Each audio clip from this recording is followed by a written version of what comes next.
Ethan Walker stepped into the grand ballroom, the golden light reflecting off crystal chandeliers as laughter and soft music filled the air. The annual charity gala was always a stage for the city's wealthiest, and tonight was no different. Dressed in a perfectly tailored suit, Ethan moved through the crowd with practiced charm, shaking hands, exchanging quick jokes, and sealing future deals with a nod. For him, these gatherings weren't about charity, they were about opportunity. Across the room, a woman in a simple navy gown stood quietly near the back. She didn't sparkle with diamonds or command attention with expensive accessories, yet there was something graceful about her presence. She smiled warmly at the waiters, bent down to speak to a child from the charity, and seemed entirely unaffected by the wealth swirling around her. Ethan's gaze passed over her briefly.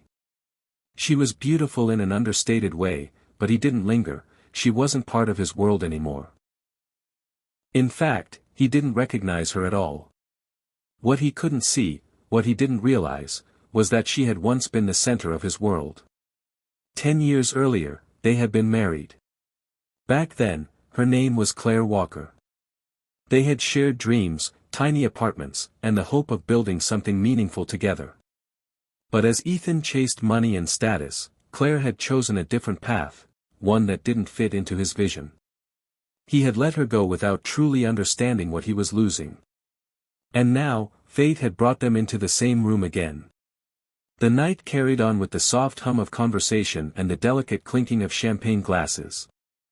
The string quartet in the corner played a gentle melody, wrapping the room in an air of sophistication.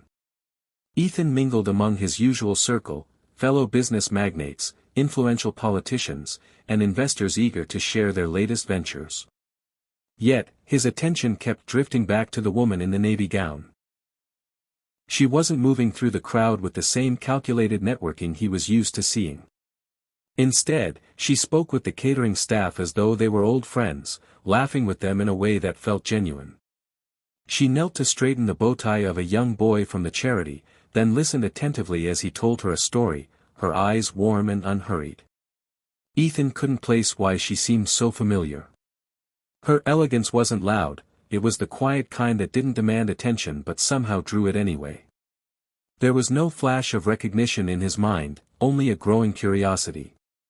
He found himself watching her interactions more closely. The way she leaned in when someone spoke, how she made people feel seen in a room where most were only trying to be noticed, it was different from everything he knew in his high society world.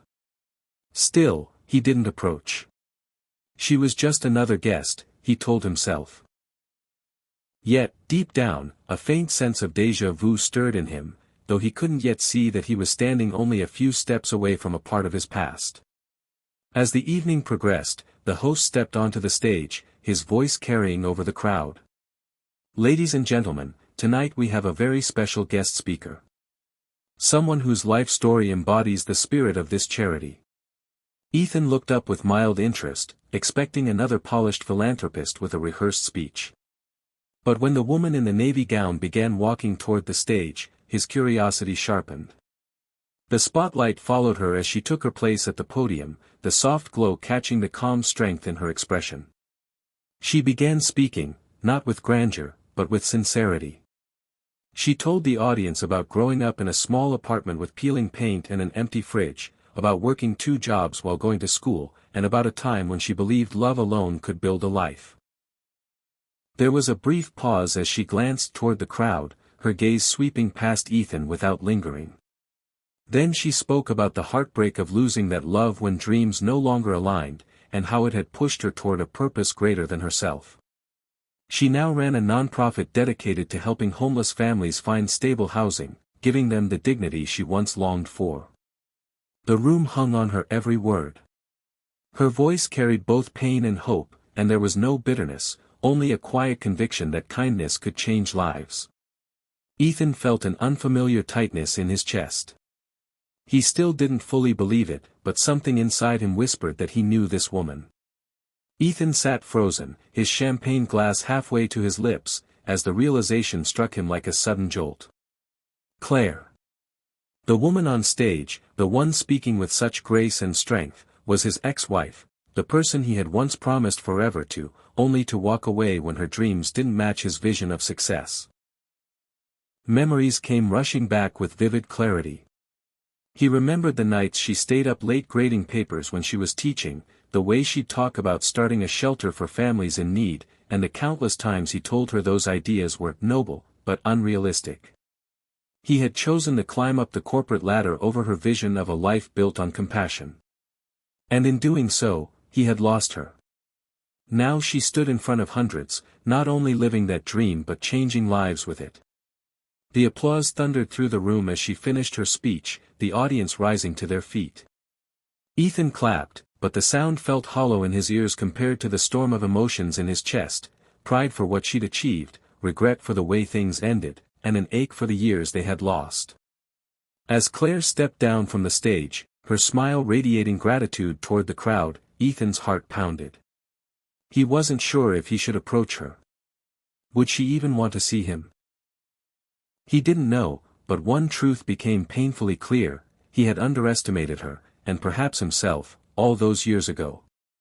When the gala began to wind down and the music softened, Ethan found himself searching the room for her. Claire stood near a corner, speaking to a group of volunteers, her posture relaxed but her presence magnetic. For a moment, he hesitated, battling the years of distance and the weight of his own mistakes. Then, taking a deep breath, he walked toward her. She noticed him before he spoke, her eyes widening slightly in recognition. There was no anger there, only calm curiosity. "Ethan," she said softly, as though tasting the name after a long time. I just wanted to say your speech was incredible," he began, his voice low and sincere. "I'm proud of you. More than I can put into words. And I'm sorry for not believing in you back then." Her smile was gentle, not triumphant. "We were different people then," she replied. "Life has a way of teaching us what really matters." He reached into his jacket and pulled out a donation pledge card. "I want to help," he said, his voice firm. "Not to make up for the past, but because what you're doing, it matters." Claire accepted it with a grateful nod. "It's never too late to do the right thing, Ethan." They stood for a moment in quiet understanding before parting ways. As he walked away, Ethan felt lighter, not because of the money he'd given, but because he'd finally learned the value of something far greater than wealth, the courage to change.